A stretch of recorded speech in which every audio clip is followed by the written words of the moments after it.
പ്രമുഖ നിക്ഷേപകനും അതോടൊപ്പം തന്നെ നിക്ഷേപരംഗത്തെ സാധ്യതകൾ, അതിൻ്റെ സോഷ്യോ പൊളിറ്റിക്കൽ മാനങ്ങൾ വിലയിരുത്തുന്ന രുചിർ ശർമ്മ ഏതാനും ദിവസങ്ങൾക്ക് മുമ്പ് വളരെ കൃത്യമായ ഒരു പ്രഖ്യാപനം നടത്തി.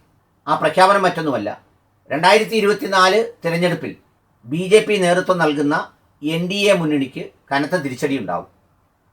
അടിയൊഴുക്കുകൾ ഈ പറയുന്ന ഇന്ത്യ മുന്നണിക്ക് അനുകൂലമാകും എന്നാണ് അദ്ദേഹം പറഞ്ഞിരിക്കുന്നത്. ആ തിരിച്ചടി ഉണ്ടാകും എന്ന് പറയുന്നത് കൊണ്ട് അവർ അധികാരത്തിലേക്ക് എത്തില്ല എന്നോ അല്ലെങ്കിൽ ഇന്ത്യ മുന്നണി രാജ്യം ഭരിക്കാൻ പോവുകയാണെന്നോ അല്ല അദ്ദേഹം പറഞ്ഞത്. അത്തരം കാര്യങ്ങളെ വിലയിരുത്താൻ തൻ്റെ കയ്യിൽ കൃത്യമായ പോൾ ഡേറ്റ ഇല്ലാത്തതുകൊണ്ട് താനത് പറയുന്നില്ലെന്നും, എന്നാൽ കഴിഞ്ഞ ഒരു 8-9 തിരഞ്ഞെടുപ്പുകൾ കൃത്യമായി വിലയിരുത്തിയിട്ടുള്ള തനിക്ക് ബോധ്യപ്പെട്ട കാര്യങ്ങൾ ഇങ്ങനെയൊക്കെയാണെന്ന് പറഞ്ഞാണ് രുചിർ ശർമ്മ ഇന്ത്യ ടുഡേ അവതരിപ്പിച്ച ഒരു പരിപാടിയിൽ വളരെ വ്യക്തമായി നിക്ഷേപകരോട് ഈ രാഷ്ട്രീയ സാധ്യതകളെക്കുറിച്ച് പറഞ്ഞത്.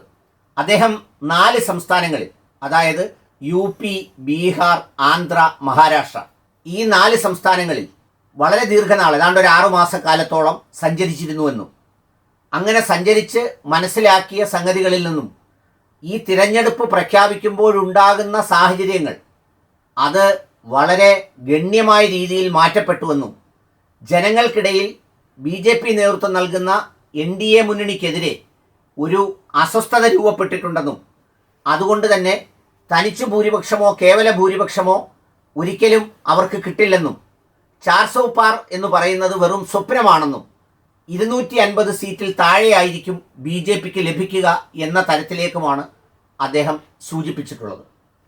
ഈ തെരഞ്ഞെടുപ്പ് പ്രഖ്യാപിക്കുമ്പോൾ എല്ലാ അർത്ഥത്തിലും വളരെ അനായാസമായ വിജയമാണ് NDA മുന്നണി പറഞ്ഞതും ഗോഡി മീഡിയാസ് ഏറ്റെടുത്തതും അതിനെക്കുറിച്ച് പ്രചരിപ്പിച്ചതുമൊക്കെ. എന്നാൽ ആ ദിവസങ്ങൾ മുന്നോട്ട് പോകും തോറും ആ സാധ്യതകൾക്ക് വ്യത്യാസം വരികയും വോട്ടിംഗ് ശതമാനം താഴേക്ക് വരികയും അപ്രതീക്ഷിതമായി പ്ലാൻഡ് നറേറ്റീവിൽ നിന്ന് ഇലക്ഷൻ വഴിമാറുകയും ചെയ്തതായി രുചിർ ശർമ്മ പറയുന്നു. അദ്ദേഹം പറഞ്ഞ വിഷയങ്ങളാണ് സ്റ്റോക്ക് മാർക്കറ്റിൽ വലിയ ചലനങ്ങൾ സൃഷ്ടിച്ചത്.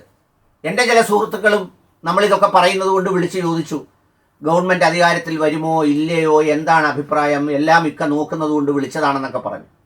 അപ്പം ഞാൻ എന്താണ് കാര്യമെന്ന് ചോദിച്ചപ്പോഴാണ് അറിഞ്ഞത് 5 കോടിയും 10 കോടിയും ഒക്കെ രൂപ സ്റ്റോക്ക് എക്സ്ചേഞ്ചിൽ നിക്ഷേപിച്ചവരുണ്ട്. അവർക്ക് ഈ ഗവൺമെൻറ് തന്നെ വളരെ കരുത്തോടെ 300, 350, 400 സീറ്റൊക്കെ നേടി അധികാരത്തിൽ വന്നാൽ ഈ ഗ്രാഫ് വളരെ കൂടും, ഇത് ഇരട്ടിയാവും. എന്നാൽ ഒരു തൂക്ക് മന്ത്രിസഭയോ അസ്വസ്ഥതയുള്ള മന്ത്രിസഭയോ കേവല ഭൂരിപക്ഷമോ ലഭിക്കാതെ വന്നാൽ അതനുസരിച്ച് വ്യതിയാനം വരും. ഗവൺമെൻറ് തന്നെ മാറിയാൽ ചിലപ്പോൾ കനത്ത തിരിച്ചടിയും നേരിടും. കാരണം രാഹുൽ ഗാന്ധി എല്ലായിടങ്ങളിലും പറയുന്നത് ഒരു കോർപ്പറേറ്റ് നിയന്ത്രണ സംവിധാനങ്ങളെക്കുറിച്ചാണ്. അതുകൂടി കണക്കിലെടുത്താണ് രുചിർ ശർമ്മ ഇത്തരമൊരു അഭിപ്രായ പ്രകടനം നടത്തിയത്. പരമ്പരാഗതമായി വോട്ടിങ്ങിനെ സ്വാധീനിക്കുമെന്ന് വിശ്വസിച്ച കാര്യങ്ങളെല്ലാം തന്നെ NDA മുന്നണിക്ക് പാളിയെന്നും ഇന്ത്യ ബ്ലോക്ക് അത് മറ്റൊരു തരത്തിലേക്ക് കൊണ്ടെത്തിച്ചു എന്നുമാണ് അദ്ദേഹത്തിൻ്റെ അഭിപ്രായം.